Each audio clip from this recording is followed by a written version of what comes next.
Olá, meus irmãos, a paz do Senhor Jesus. Para nós é uma satisfação muito grande podermos retornar aqui para esta nossa aula de número 191. Uma vez que a semana passada não foi possível, nós retomamos a aula de número 191. Está aí divulgada a pauta, não é, com o temário que nós estaremos estudando nesta oportunidade. Eu já vou fixar aqui para que os irmãos possam estar acompanhando, não é? E ter aí esse registro a respeito do assunto que nós estaremos, não é? Trabalhando aqui na nossa aula de hoje. Quero dizer que é uma satisfação especial, não é? Podermos nos dirigir a cada um de vocês, participarmos, não é? Participarmos deste tempo, abençoados os irmãos, sempre com a colaboração do pastor Ciro Zibordi, que tem estado conosco, né, nas nossas aulas, para que podermos realizar este trabalho educacional. Pai do Senhor, pastor Ciro Zibordi, quanta benção, quanta ação. Ao senhor pastor Hércules Carvalho de Nobre. Tá na benção? Tudo bem? Tá chegando bem aí meu áudio? Tudo minha na benção. Eu pergunto sempre porque a minha internet aqui anda meio instável, né? Eu já agendei aqui para fazer a mudança, mas os técnicos estão tendo uma demanda. Uma demanda grande, agendou só para maio, acredita? Rapaz, olha, ainda bem que maio já é na outra semana, né? Mas só vai poder vir em maio, então. Mas espero que não tenhamos problemas, né? Maravilha. Tá ótimo então, meu pastor. Tá joia. Eu estava dizendo aqui para os irmãos que na semana passada houve uma falha da minha parte, por esse motivo nós não tivemos condições de realizar, né, a nossa live, a aula de número 191. Então, nós reformulamos a pauta, divulgamos ela e estamos aqui hoje para realizarmos a aula de número 191. Hoje é uma live, uma aula apocalíptica, né? Com certeza, os temas todos ligados aqui ao Apocalipse, inclusive, que vai também no mesmo sentido das aulas que o irmão tem dado no seu canal toda terça-feira, não é? Já recomendando aqui aos irmãos, aqueles que ainda não assistiram, que assistam. Não é? Eu, na terça-feira, no horário que o irmão faz aula, não tenho condições de assistir as aulas ao vivo, a gente acaba vendo depois. Mas os irmãos... pode falar. Eu estava falando ainda sobre as igrejas da Ásia, né? Da Ásia. Ontem nós concluímos sobre as igrejas, foi a última, né, de Laodiceia. E aí na próxima, agora, começa a parte apocalíptica, né? A parte... Capítulo 4. É porque Apocalipse é interessante, porque ele tem um gênero tríplice, né? Apocalipse, ele é apocalíptico, né, como o nome já diz, mas é também profético e epistolar, né? Então, nós dedicamos um bom tempo para essa parte das epístolas, né? As mini-epístolas, na verdade, as cartas às igrejas, né? Da província da Ásia. Maravilha. Então, recomendando aqui aos irmãos que ainda não tiveram oportunidade, estejam no canal do pastor Ciro, assistam, né? Aproveitem ali, porque é um aprendizado que vai certamente acrescentar na vida, no ministério de cada um dos nossos irmãos. Tem gente que está me ligando aqui, ao invés de estar assistindo a live, o abençoado está me ligando aqui, rapaz. Olha só que coisa. Complicado. Só depois, né, que acabar. Na hora da live, não, né? Na hora da live não dá para atender, infelizmente. Né? A gente faz a divulgação, explica o horário e tal, mas o pessoal insiste. Então, mas ainda bem que não está dando interferência, né? Porque antes, quando alguém ligava, travava. Cortava, né? Cortava a transmissão. Acho que o Insta aperfeiçoou essa parte aí, né? Deram uma ajeitadinha. Então, eu quero mencionar aqui para os irmãos que se você tem alguma pergunta para nos enviar a respeito do assunto que está na pauta, ou ainda a respeito de um outro tema, você pode colocar aqui nos comentários, não é? Que nós vamos fazer o devido registro e vamos estar respondendo as perguntas, não é? Vamos estar respondendo, todas elas, na verdade, são registradas e são respondidas. Ontem, né, eu estava conversando com um irmão que é dos Estados Unidos, que se matriculou para fazer o curso com a gente, E aí eu estava explicando para ele que nós não temos condições de deixar para responder as perguntas conforme a live está acontecendo, porque são muitas perguntas, são perguntas que se repetem, muitas vezes os irmãos não ficam atentos à pergunta que está sendo respondida e faz a pergunta em cima, no mesmo tema, no mesmo assunto. Então, para organizar e a gente organizar melhor o tempo, aproveitar melhor o tempo, então a gente faz dessa forma, divulga o temário e assim fica mais fácil para aqueles que interessam pelos assuntos que vão ser tratados estarem na live com a gente e estar aprendendo. Com certeza é uma oportunidade de estar aprendendo mais, porque é um trabalho que a gente faz gratuitamente para os nossos irmãos, independentemente de ser aluno do CETAD ou não. E dizer também, antes que alguém pergunte, o que é a CETAD, né? O Centro Educacional Teológico das Assembleias de Deus no Brasil. Somos uma escola de ensino teológico, porque nós tivemos um irmão que entrou na live aí recentemente, e ele perguntou o que era esse negócio de CETAD. E aí eu depois expliquei para ele, porque ele estava na live, porque de alguma forma ele chegou aí. Fato é que todos são muito bem-vindos. Sim, o nosso objetivo o irmão chama de aula, inclusive, né? Com certeza. Nós chamamos de aula porque a gente aproveita as perguntas dos irmãos para montar uma pauta e, com base nessa pauta, a gente procura apresentar o assunto de uma maneira lógica, né? Para que tenha um formato de aula. 14 porque anos, só fôssemos responder 14 anos de atividade. Assim ia ficar... Sim. A irmã Mila está perguntando quanto tempo tem o CETAD. São 14 anos de atividade completados dia 18 de fevereiro agora de 2024. 14 anos, benção. Maravilha, já somos mais de 60 mil alunos formados através do CETAD nesse espaço de tempo de 14 anos. E estamos aí, à disposição para atender todos quantos desejam estudar a palavra de Deus conosco, assim como o pastor Aleandro Menezes, que é monitor do nosso núcleo, né, lá no Amazonas. Ele entrou aí? Seja bem-vindo, está com a gente ali. Ontem ele estava presente também na nossa live de Apocalipse. Né? Olha aí que benção. Pastor Aleandro é uma benção. Grande no Amazonas. Parceiro do CETADB. É isso aí. Pois bem, meus irmãos. Aí, já colocou ali, ó, Manacapuru. Capuru. É dos nossos. Vamos lá. Meus irmãos, a nossa pauta de hoje trata a respeito de Apocalipse, o livro, né, de Apocalipse. E a primeira questão que nós temos aqui foi mandado pelo chefe, Robson Lima. Olha. As 7 igrejas não são uma representação das igrejas no tempo atual? Então, é importante a gente entender aqui o seguinte. Uma coisa é a representação no sentido de aquelas igrejas serem assim elas eram uma representatividade. Elas eram uma representatividade da cristandade daquela época, não é? Porque elas foram selecionadas. Havia outras igrejas na província da Ásia, mas Deus escolheu aquelas 7. Jesus escolheu aquelas 7. Tinha, por exemplo, a igreja de Hierápolis, tinha a própria igreja de Colossos, que era ali bem próximo, né? Inclusive de Laodiceia, né? É bom lembrar que quando Paulo escreveu aos Colossenses, ele inclusive disse, olha, essa carta é para ser lida também na igreja de Laodiceia. E a de Laodiceia é para ser lida em Colossos. A carta que foi escrita a Laodiceia se perdeu, né? Deus não quis que constasse do cânon. Mas o que eu quero dizer com isso é que havia outras igrejas, inclusive Colossos, que era uma importante igreja, estava próxima de Laodiceia. Então essas 7 igrejas que foram eleitas, escolhidas para receber a mensagem do Apocalipse, elas são uma representação da totalidade também da igreja. Claro que elas existiram.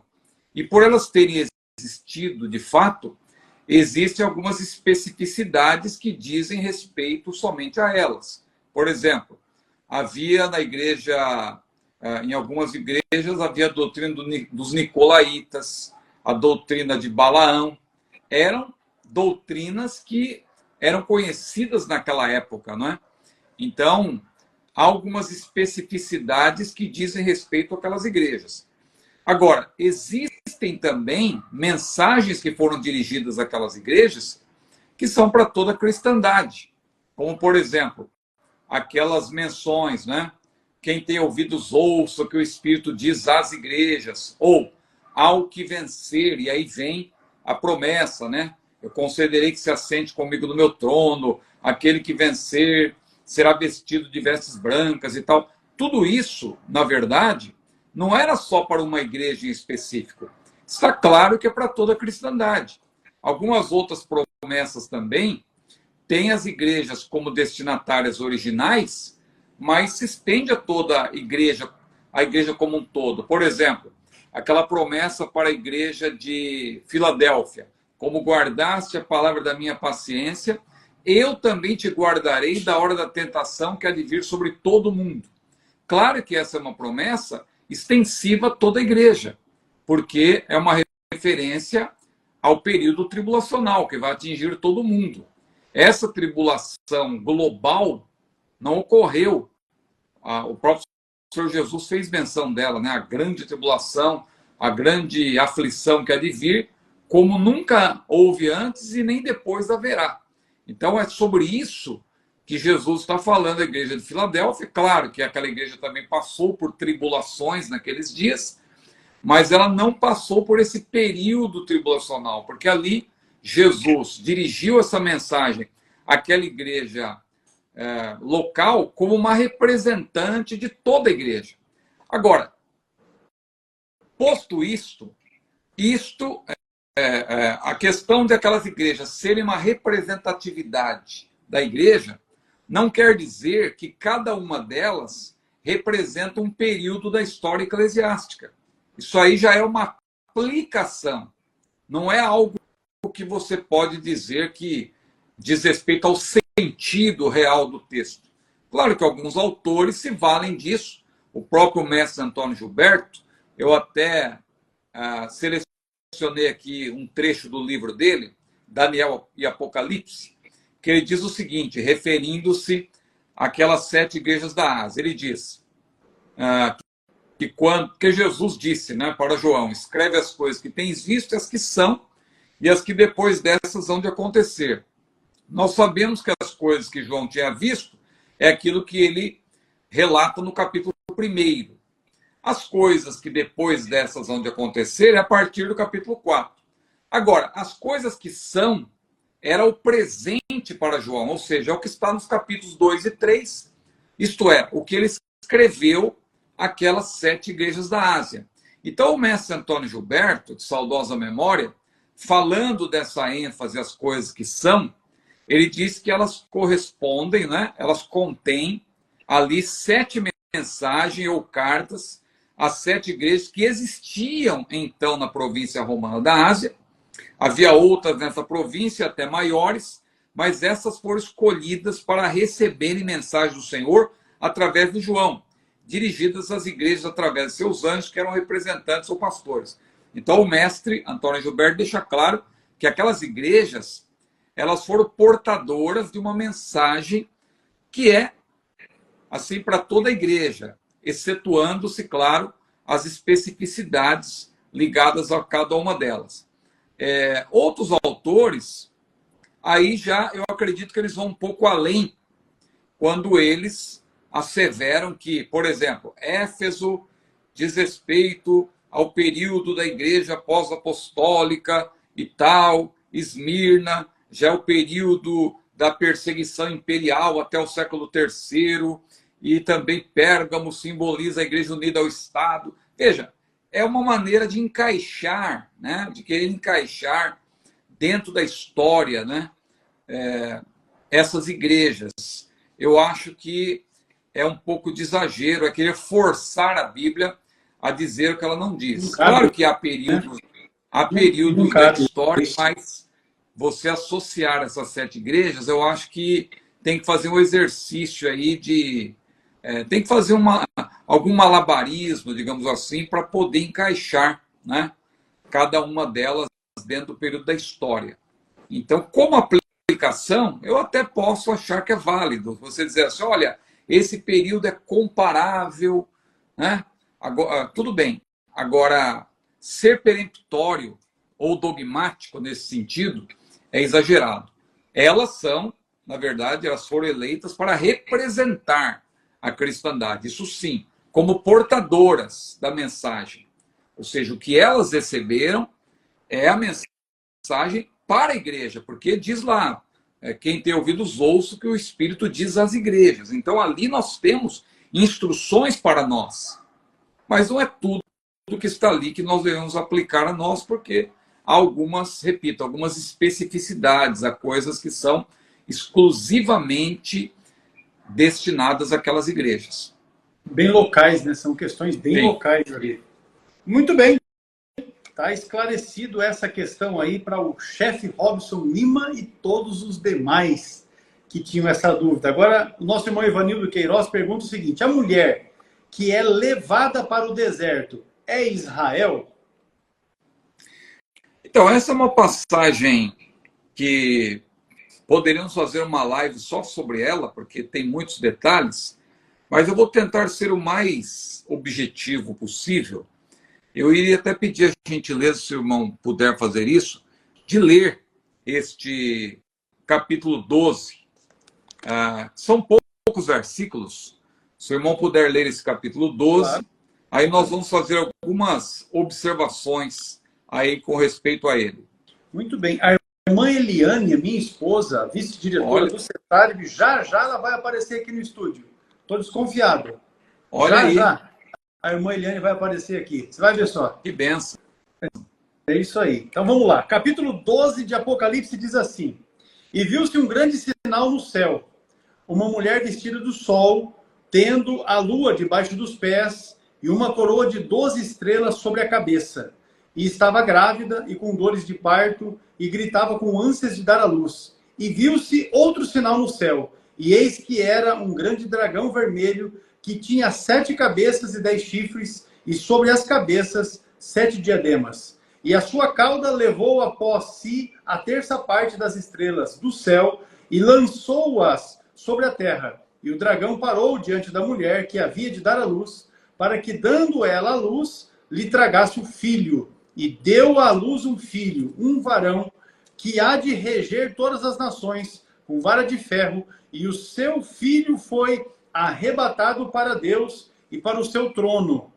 E a mulher fugiu para o deserto, onde já tinha lugar preparado por Deus, para que ali fosse alimentada durante 1260 dias. E houve batalha no céu. Miguel e os seus anjos batalhavam contra o dragão, e batalhavam o dragão e os seus anjos, mas não prevaleceram, nem mais o seu lugar se achou nos céus. E foi precipitado o grande dragão, a antiga serpente, chamada o Diabo e Satanás, que engana todo o mundo. Ele foi precipitado na terra, e os seus anjos foram lançados com ele. E ouvi uma grande voz do céu que dizia: agora chegada está a salvação, e a força, e o reino do nosso Deus, e o poder do seu Cristo, porque já o acusador de nossos irmãos é derribado, o qual diante do nosso Deus os acusava de dia e de noite. E eles o venceram pelo sangue do Cordeiro e pela palavra do seu testemunho, e não amaram a sua vida até a morte. Pelo que alegrai-vos, ó céus, e vós que neles habitais. Ai dos que habitam na terra e no mar, porque o diabo desceu a vós e tem grande ira, sabendo que já tem pouco tempo. E quando o dragão viu que fora lançado na terra, perseguiu a mulher que dera à luz o varão. E foram dadas à mulher 2 asas de grande águia, para que voasse para o deserto, ao seu lugar, onde é sustentada por um tempo, e tempos, e metade de um tempo, fora da vista da serpente. E a serpente lançou da sua boca, atrás da mulher, água como um rio, para que, pela corrente, a fizesse arrebatar.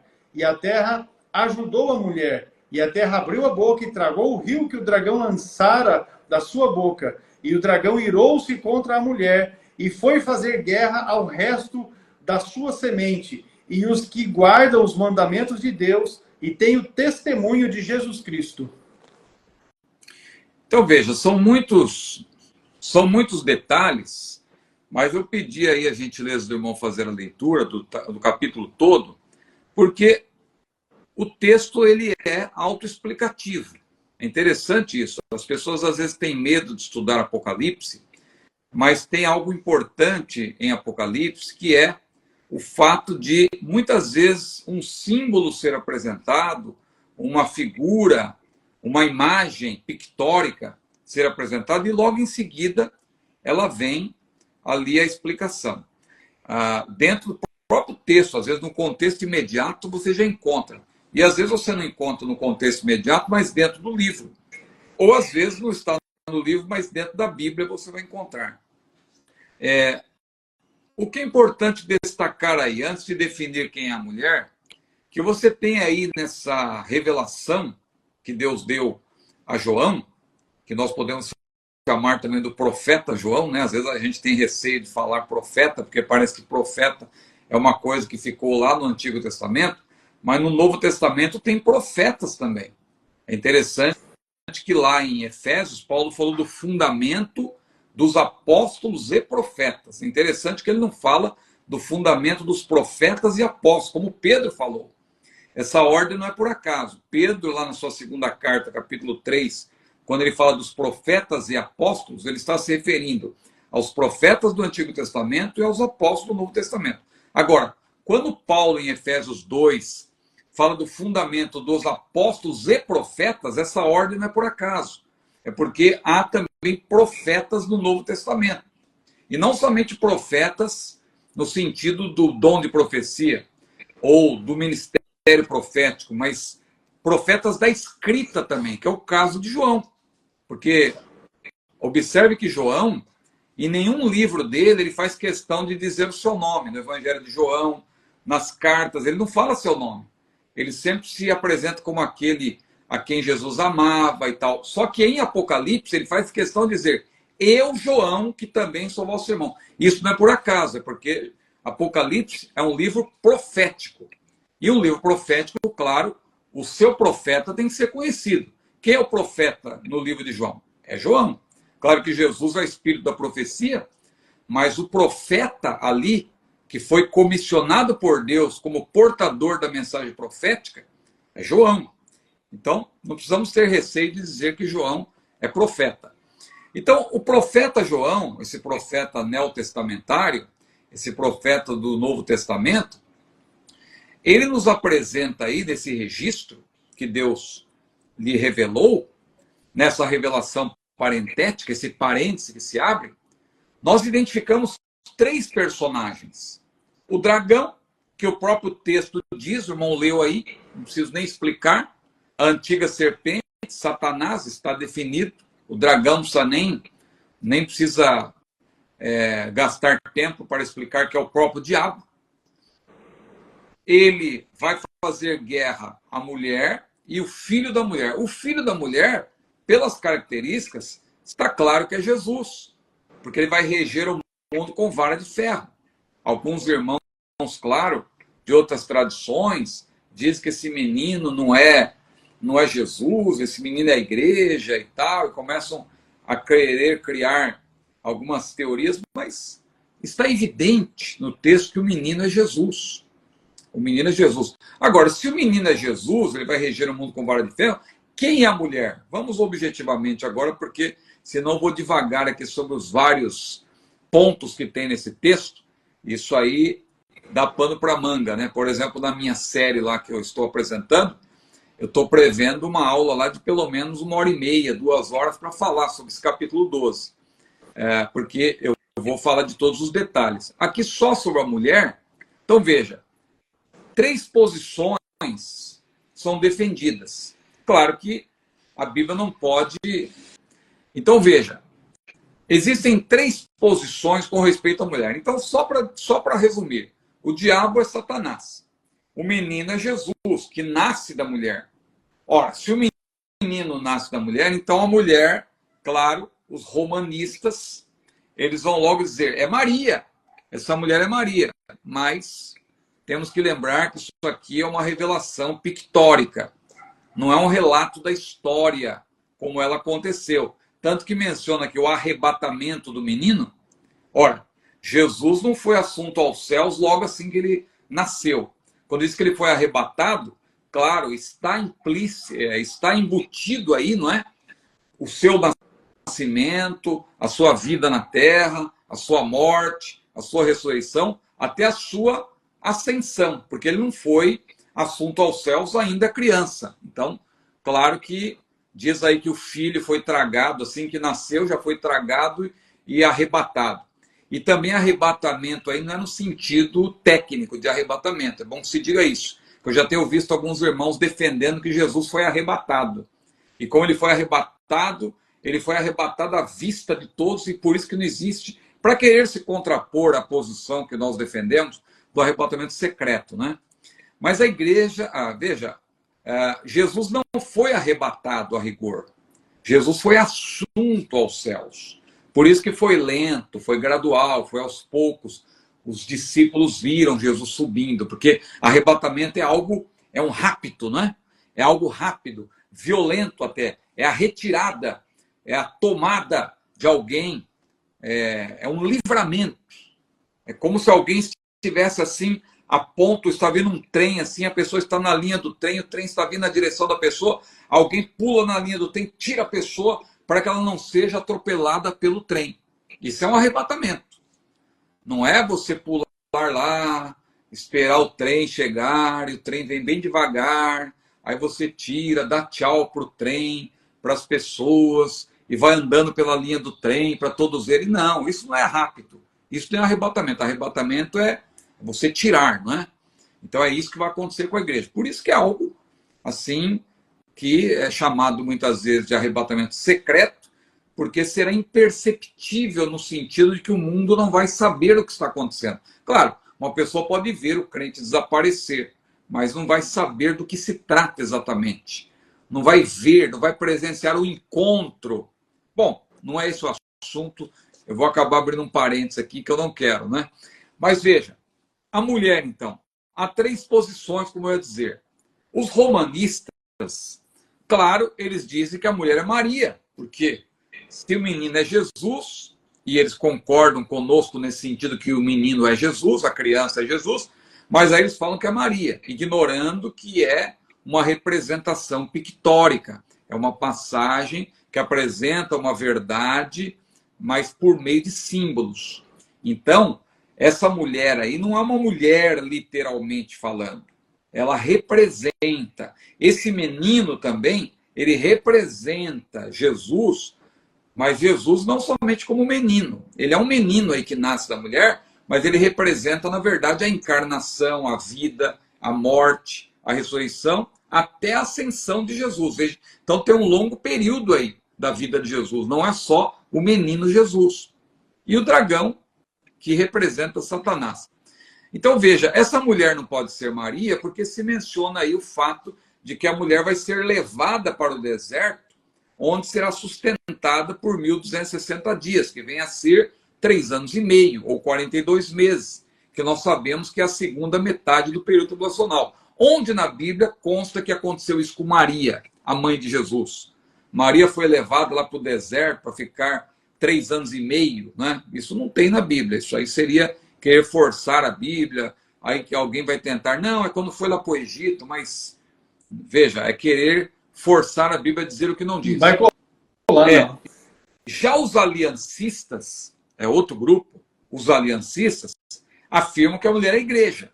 Essa mulher é a igreja. E aí tem outro problema. Veja, a Bíblia explica a própria Bíblia. Não é Maria, já sabemos. Mas por que não é a igreja? Porque a mulher deu à luz a Jesus, deu à luz ao menino. Aí, se a mulher é a igreja, então quer dizer que Jesus saiu da igreja? Foi a mulher que deu à luz? Foi a igreja que deu à luz a Jesus? Não. Jesus é o fundador da igreja, fundador e edificador, ele mesmo. Edificarei, disse, né? Edificarei a minha igreja e as portas do inferno prevalecerão contra ela.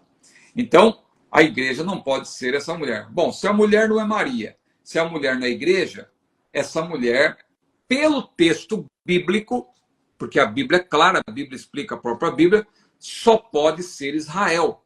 Então a pergunta do irmão, a mulher que é levada para o deserto é Israel? A resposta é sim. Por quê? Porque tem características que apontam para isso. pastor Hércules leu aí, mencionando-se o Sol, a Lua, as 12 estrelas. Isso nos remete a quê? Nos remete ao sonho que Deus deu a José. O senhor poderia ler, por gentileza, só mais uma leitura curta agora, Gênesis 37, versículos 9 e 10. Olha aí o sonho, a única referência fora de Apocalipse que você encontra a essas 12 estrelas, ao Sol, à Lua e 12 estrelas, é aí, em Gênesis 37, versículos 9 e 10. Veja o que diz, Gênesis 37, versículos 9 e 10. E sonhou ainda outro sonho, e o contou a seus irmãos e disse: Eis que...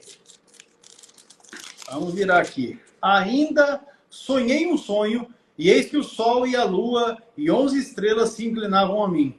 E, contando-o a seu pai e a seus irmãos, repreendeu o seu pai e disse-lhe: Que sonho é este que sonhaste? Porventura viremos eu e tua mãe e teus irmãos a inclinar-nos perante ti em terra? Então, nós sabemos, né, pela história, quem conhece a Bíblia, já leu a Bíblia toda no Antigo Testamento, sabe que Jacó aí e Raquel e as 12 estrelas são representantes do todo de Israel, porque Israel foi formado por 12 tribos, que são exatamente os 12 filhos de Jacó, né? Então é esse o sentido, e aqui nós vemos, porque em Apocalipse você tem várias alusões ao Antigo Testamento, você não tem citação específica, mas você tem alusões. Aí claramente é uma alusão a Gênesis 37, versículos 9 e 10. Então não há dúvida de que essa mulher é Israel. Só que essa passagem, não dá tempo de explicar, essa passagem é uma revelação parentética. Ela não tem só futuro, ela mostra o passado também de Israel. Quando Israel foi perseguido por Satanás, porque Israel vem sendo perseguido por Satanás antes de Jesus vir ao mundo. Porque Satanás sabia que Jesus viria por meio de Israel ao mundo. Como diz a Bíblia, ele veio dos judeus, né? Ele veio para o que era seu, também diz a Bíblia, os seus não o receberam, mas Jesus era judeu. Então, quem deu a luz a Jesus nesse sentido foi o povo de Israel, a nação de Israel, né? O povo e a nação. Então, o diabo, sabendo disso, ele tentou destruir Israel. Depois, quando ele tentou destruir a linhagem real, a linhagem davídica, né? O trono davídico, a sucessão do trono. Lembra lá da rainha Atalia, né? Que tentou matar a toda a linhagem. Então, e depois ele tentou matar Jesus também. O que Herodes fez quando matou os meninos de 2 anos para baixo? É porque Satanás queria também que Jesus fosse morto. Então ele tentou de todas as maneiras impedir o plano de Deus.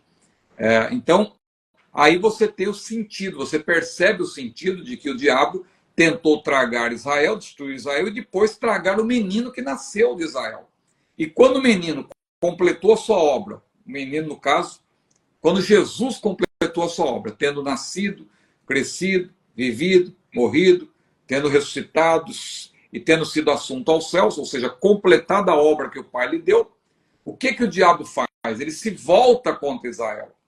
E aí você percebe que vai ter um momento em que Satanás ele é precipitado à terra. E aí você percebe nessa leitura que o irmão fez, que o diabo, juntamente com a terça parte das estrelas, que são a terça parte dos anjos, com a sua cauda, né, com a sua astúcia, ele levou consigo a terça parte, e ele, claro, isso é uma referência ao passado, quando ele se rebelou contra Deus. E depois tem uma segunda precipitação de Satanás, quando há uma disputa com Miguel e Satanás é precipitado. Aí já é uma referência ao segundo... É interessante, é que aparece já a segunda metade do período tribulacional. É nesse momento que Deus vai proteger o remanescente. O texto aí diz claramente também que é o remanescente. Os restantes, o remanescente. Ou seja, são os israelitas sobreviventes do período tribulacional que vão ser protegidos por Deus, porque esse remanescente é que vai povoar o milênio. Então eles vão ser preservados, Satanás ele vai tentar destruir esse remanescente israelita, mas não vai ter êxito. Deus dará asas, é outra simbologia aí. Deus dará asas de águias, né, para a mulher, porque ela vai ser protegida, ela vai ser levada para longe de Satanás, e Satanás aí fica só olhando. O dragão, ele fica olhando, parado, sem poder fazer nada. Então é essa a explicação. A mulher, então, é Israel. Maravilha. Representa Israel, né? Essa é a questão levantada pelo irmão Evanildo Queiroz. E nós louvamos a Deus porque é uma maneira que nós temos aqui de esclarecer outros irmãos e irmãs que também trazem consigo essas dúvidas. O Bruno Melo, ele pergunta se a grande ceia será na terra. Então, eu acredito que ele está se referindo aí às bodas do Cordeiro, a ceia das bodas, porque tem uma ceia na terra, que é mencionada lá em Apocalipse 19, que é aquela ceia, o sentido ali das aves dos céus, que vão, na verdade, comer ali as carnes, né, diz a Bíblia, daqueles que vão morrer por ocasião do Armagedon. Então, eu creio que não é esse o sentido, porque essa ceia, se for essa, ela vai ser na terra. Agora, eu creio que ele está falando das bodas do Cordeiro. É importante a gente explicar aqui rapidamente a relação das bodas do Cordeiro com o casamento judaico. Claro que Jesus, nitidamente, quando ele apresenta esse encontro da igreja com o Senhor, o seu banquete na presença de Deus, ele se refere, aí ele faz uma comparação com o casamento na antiga cultura judaica, que tinha 4 estágios. É importante dizer isso. O casamento na cultura judaica, ele tinha, claro, a seleção da noiva pelo pai. Quem escolhia a noiva, veja o caso, isso aí antecede até a própria existência de Israel. Você ler lá sobre Abraão, né? Abraão, ele mandou lá o seu servo Eliezer ir à sua terra, Canaã, para lá ele escolher uma esposa para o seu filho Isaque. Então veja, a seleção da noiva era feita pelo pai. E aí, fazendo já a aplicação, o Deus Pai, é claro, escolheu a igreja. Quando você lê Efésios capítulo 1, versículo 4, você vê que a igreja foi escolhida por Deus antes, né? Antes da fundação do mundo. Já estava na mente de Deus. Então Deus escolheu a noiva para o seu filho.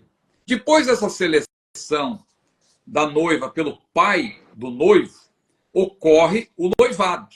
O noivado, que na cultura hebraica, ele faz parte do próprio casamento. É um compromisso. Não é assim algo que você estabelece e para desfazer depois. Não, quando acontece um noivado, é porque existe uma certeza, digamos assim, do casamento. Então é um compromisso formal. É parte do casamento.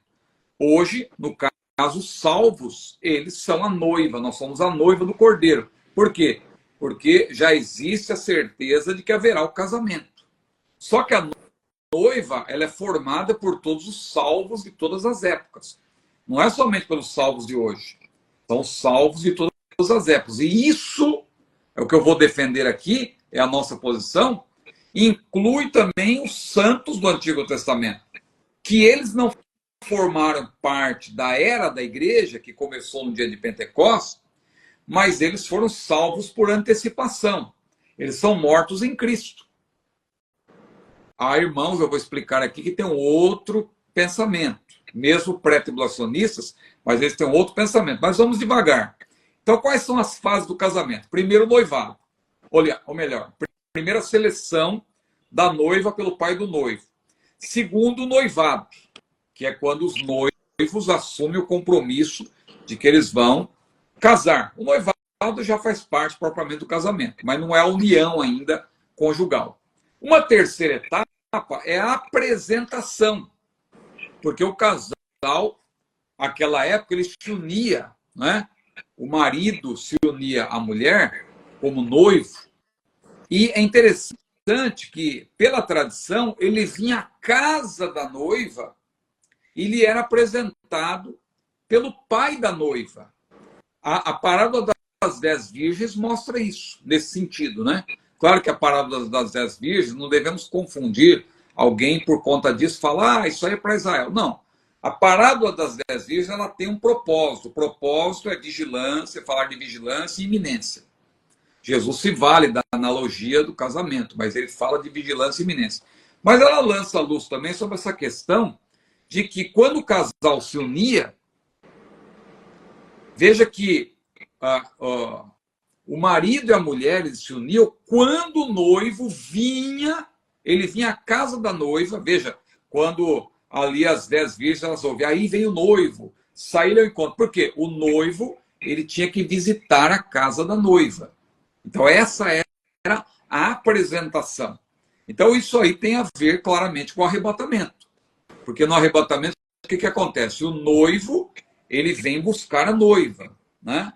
Ele vem, digamos assim, à casa da noiva, no sentido, ele vem até os ares, mas ele vem para que a noiva vá também ao seu encontro. Na parábola das 10 virgens tem isso também, sair ao encontro, né?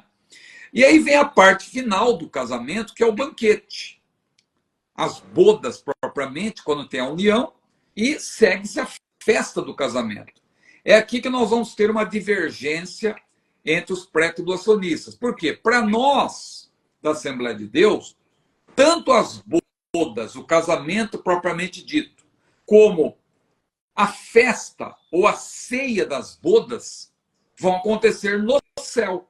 No céu. As bodas do Cordeiro, incluindo-se a festa das bodas. Por quê? Porque nós cremos que os salvos do Antigo Testamento, eles foram salvos antecipadamente pela obra que Jesus realizou. Então, eles formam parte da igreja, eles são mortos em Cristo, eles vão ressuscitar no dia do arrebatamento e iremos juntos ao encontro do Senhor nos ares. Mas existe um grupo de pré-tribulacionistas, até teólogos respeitáveis, né, como John Alvor, Mark Hitchcock, Schaeffer e Dwight Pentecost, vários pré-tribulacionistas aí de peso, né? Eles defendem uma outra perspectiva. Eles defendem a ideia de que o casamento acontece no céu, mas a ceia das bodas será o próprio milênio. Eles entendem que o milênio em si é a festa. Ou seja, Jesus apresenta a festa nesses termos, como se fosse, na verdade, o milênio propriamente, a festa desse casamento, que vai se estender por todo o milênio. Eu não vejo dessa forma, com toda sinceridade. Eu prefiro pensar que as bodas e a ceia das bodas vão acontecer no céu. E o milênio, claro, é o reino na terra, vai acontecer esse reino na terra, mas eu não vejo como a ceia das bodas. Então, respondendo objetivamente agora, diante do exposto, né, diante do que eu falei, a grande ceia, ou seja, a ceia das bodas do Cordeiro, vai ser também no céu.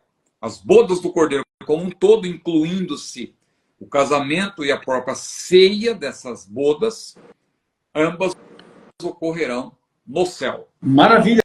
Está aí o posicionamento que temos, não é, como Assembleia de Deus, como pentecostais.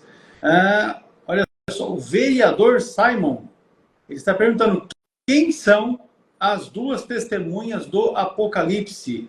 E o Pedro César Lins, ele ainda acrescenta assim, olha, fale sobre as duas testemunhas de Apocalipse 11. E aqui na live já tem 3 irmãos diferentes que perguntaram, quem são as testemunhas?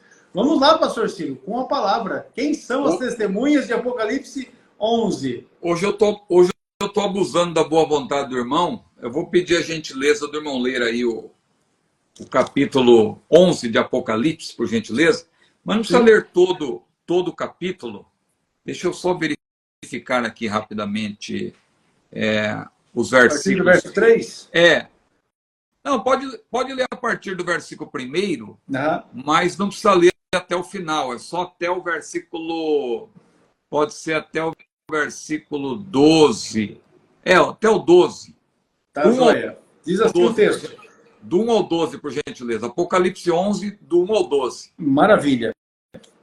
E foi-me dada uma cana semelhante a uma vara, e chegou o anjo e disse, levanta-te e mede o templo de Deus e o altar e os que nele adoram, e deixa o átrio que está fora do templo e não o meças, porque foi dado às nações, e pisarão a cidade santa por 42 meses. E darei poder às duas testemunhas e profetizarão por 1260 dias, vestidas de pano de saco.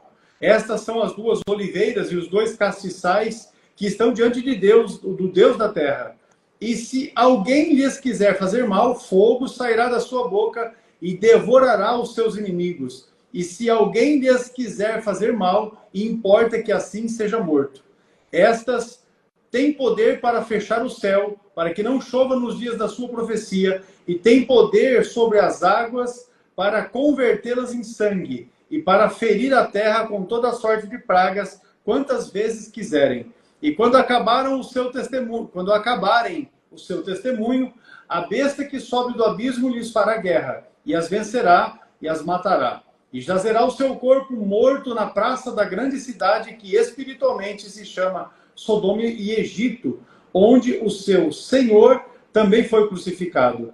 E homens de vários povos e tribos e línguas e nações verão seu corpo morto por 3 dias e meio, e não permitirão que o seu corpo morto seja posto em sepulcros. E os que habitam na terra se regozijarão sobre eles, e se alegrarão, e mandarão presentes uns aos outros, porquanto estes 2 profetas tinham atormentado os que habitam sobre a terra. E depois daqueles 3 dias e meio, o Espírito de vida vindo de Deus entrou neles, e puseram-se sobre os pés, e caiu grande temor sobre os que os viram. E ouviram uma grande voz do céu que lhes dizia: subi cá.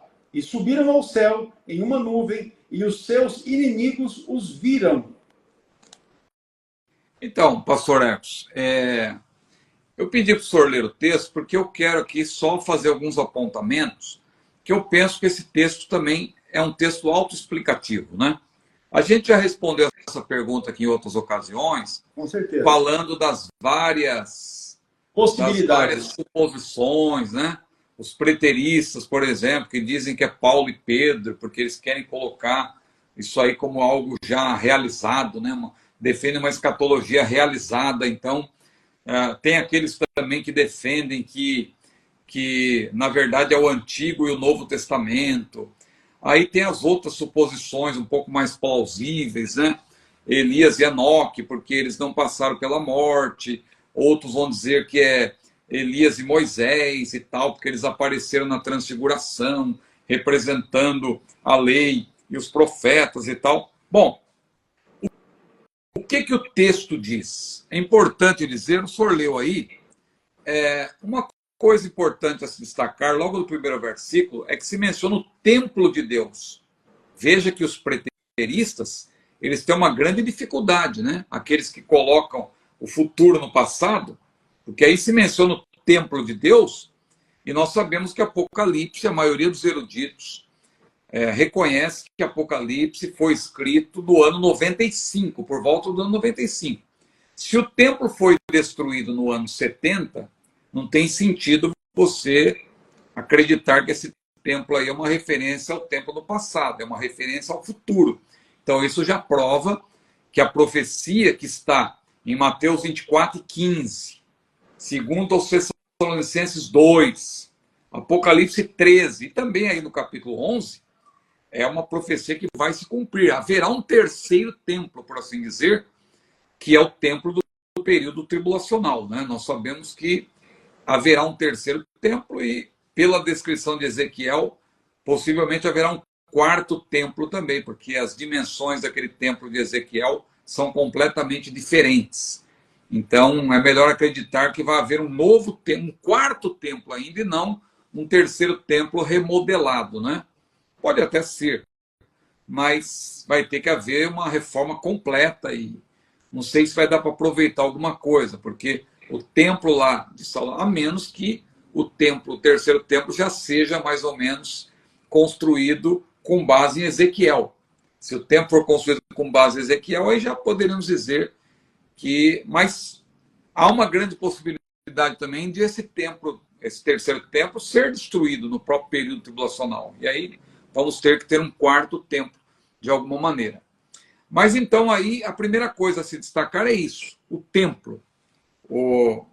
Na revelação que Deus deu a João, ele é convidado ele recebeu uma cana, veja, ele como veja como João aí, a profecia que Deus deu a ele, a revelação, é nos moldes dos profetas do período veterotestamentário, aquelas representações que acontecem com Ezequiel, com Jeremias e tal, também acontece com João. Ele recebe uma cana de medir, uma vara de medir, para medir o templo. Ou seja, ele está vendo o templo, então.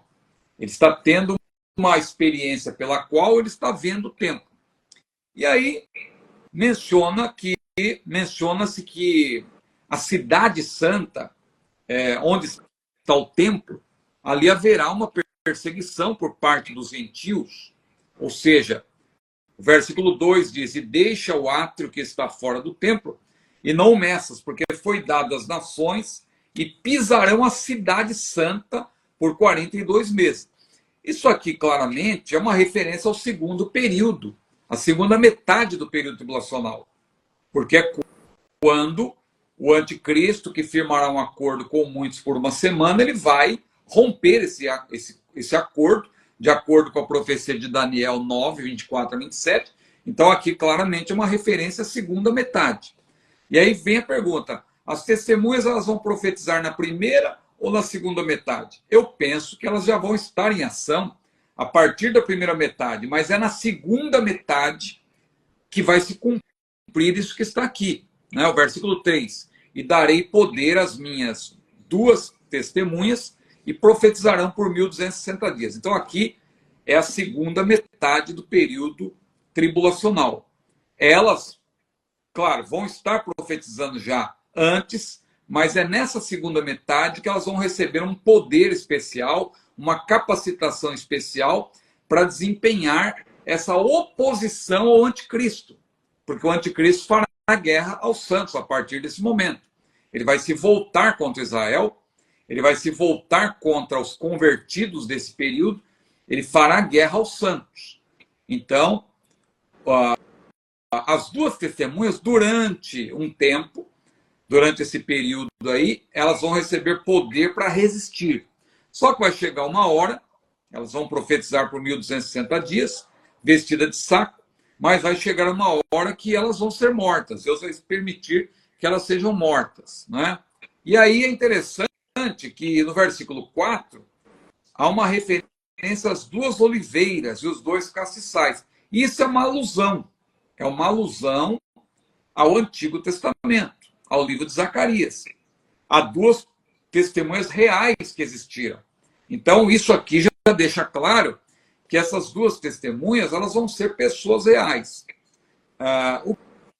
O que deve ficar claro aqui para nós é que não há, estou falando sobre as duas testemunhas, como o irmão mencionou, mas nós não temos como ser dogmáticos com respeito à identidade delas.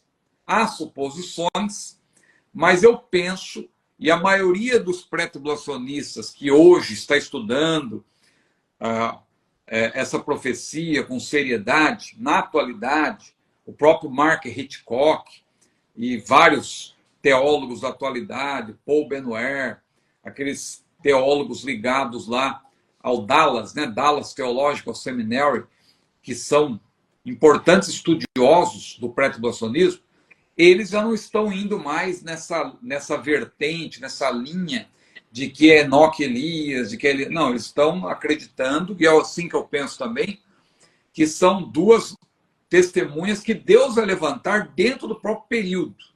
Não são profetas que vão voltar, mas são profetas que serão levantados dentro do próprio período. Eu penso que esta seria aí a aplicação mais plausível, a resposta, mais plausível para esta questão. Claro que no nosso livro aí, pastor, no livro do nosso curso, né, do CETAD, Perguntas Escatológicas, a gente faz menção dessas várias suposições, diz qual que é a mais plausível, a menos plausível, Mas é importante dizer, aí está o livro, tá vendo? O livro do curso.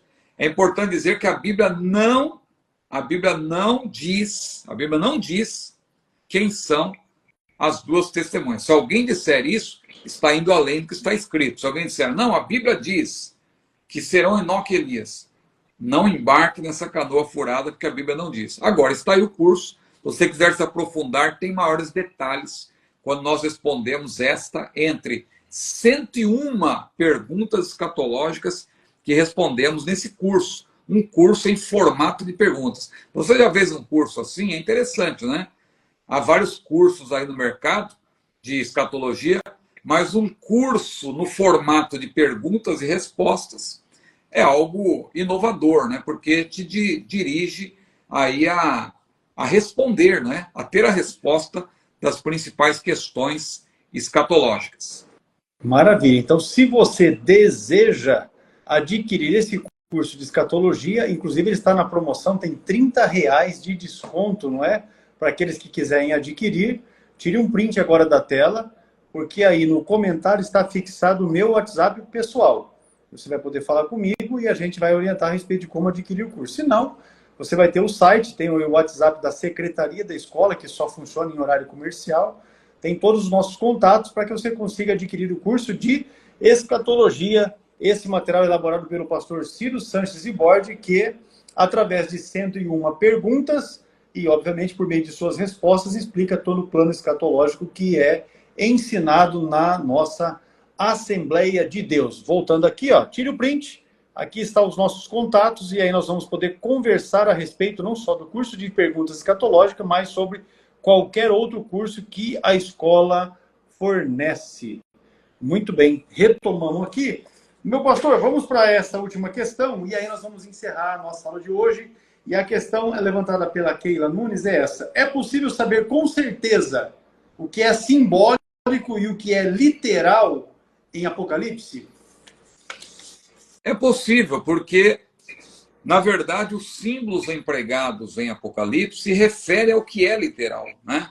Então, são símbolos que apontam para acontecimentos futuros que vão de fato ocorrer, né? Então, é uma revelação por meio de símbolos. Apocalipse é uma revelação pictórica mais do que é real. Um erro que existe na interpretação de Apocalipse é quando a pessoa parte desse pressuposto. Apocalipse é um livro altamente simbólico, então não tem como você chegar a uma conclusão. É um erro. Por quê? Muitos símbolos de Apocalipse são explicados no próprio livro. Por exemplo, quando você lê sobre as 7 estrelas, Apocalipse 1:16, no próprio capítulo, no versículo 20, você vai ver que as 7 estrelas são os 7 representantes, os 7 anjos, né? Ou 7 mensageiros das igrejas. Ou seja, o próprio texto já explicou. Quando você lê sobre os 7 candelabros, que aparece lá em Apocalipse 1:12, no versículo 20, você vai ver que representam as 7 igrejas. Quando você lê sobre a estrela da manhã, Apocalipse 2:28, você continua a leitura no capítulo 22, versículo 16, você vai ver que essa estrela da manhã é Jesus. Quando você lê sobre as 7 lâmpadas de fogo, em Apocalipse 4:5, o próprio versículo diz que são 7 Espíritos de Deus. E assim por diante.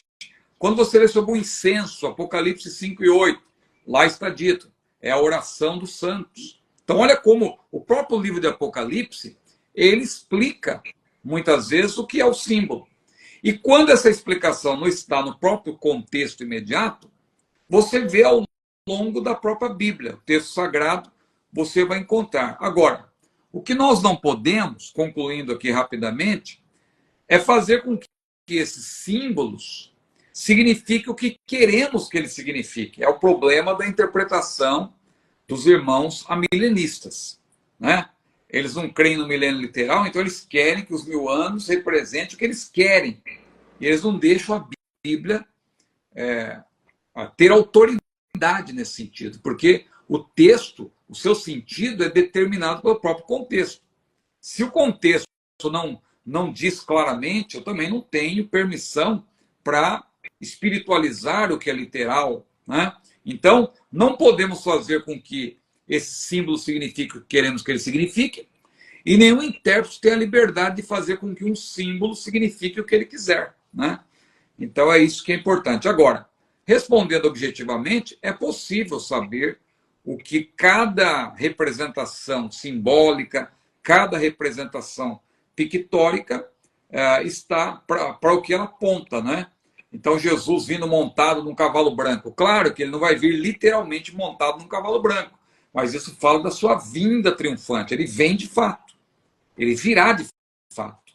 Então, aquilo mostra uma verdade, uma realidade, que ele virá, mas ele não virá literalmente montado num cavalo branco. O cavalo branco é para falar justamente do seu triunfo, porque os reis vinham, entravam nas cidades montados no seu cavalo branco e assim por diante. Maravilha, meu pastor. Nós temos uma outra questão aqui a respeito do anjo do livrinho, mas nós vamos deixar essa para a próxima. Não é? Vamos ficar por aqui. Agradecer a cada um dos irmãos que estiveram conosco até aqui. Aqueles que querem contato a respeito do curso de pergunta escatológica podem me chamar no WhatsApp. Temos uma irmã que solicitou a informação do valor. Eu vou passar a informação no seu direct para que a irmã tenha a informação. E vamos estar à disposição de todos. O fato é que nós estamos aqui para servir ao Senhor e fazer isso com alegria, com satisfação, da melhor forma possível.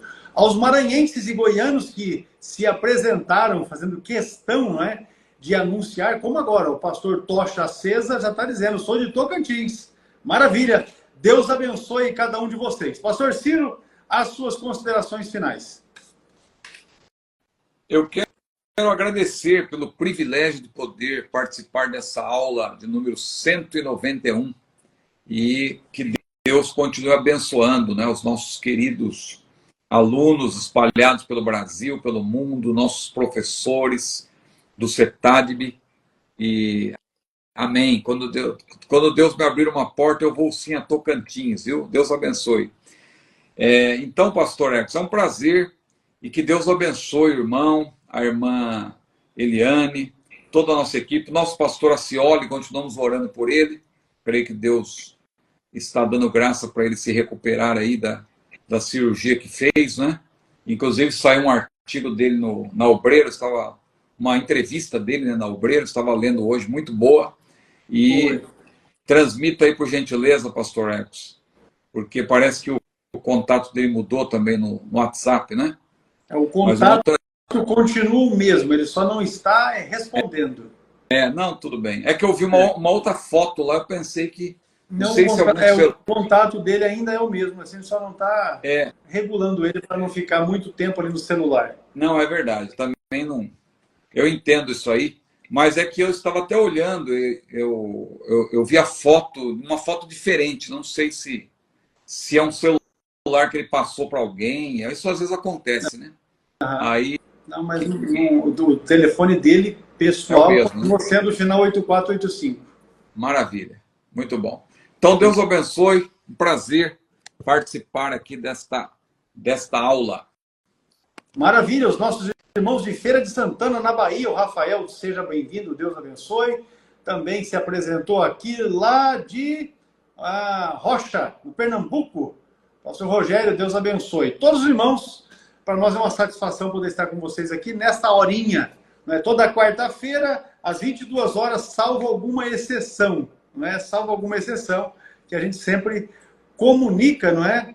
Comunica aí para os irmãos. Um abraço, Deus abençoe, a paz do Senhor, até a próxima quarta-feira, em nome de Jesus. Amém.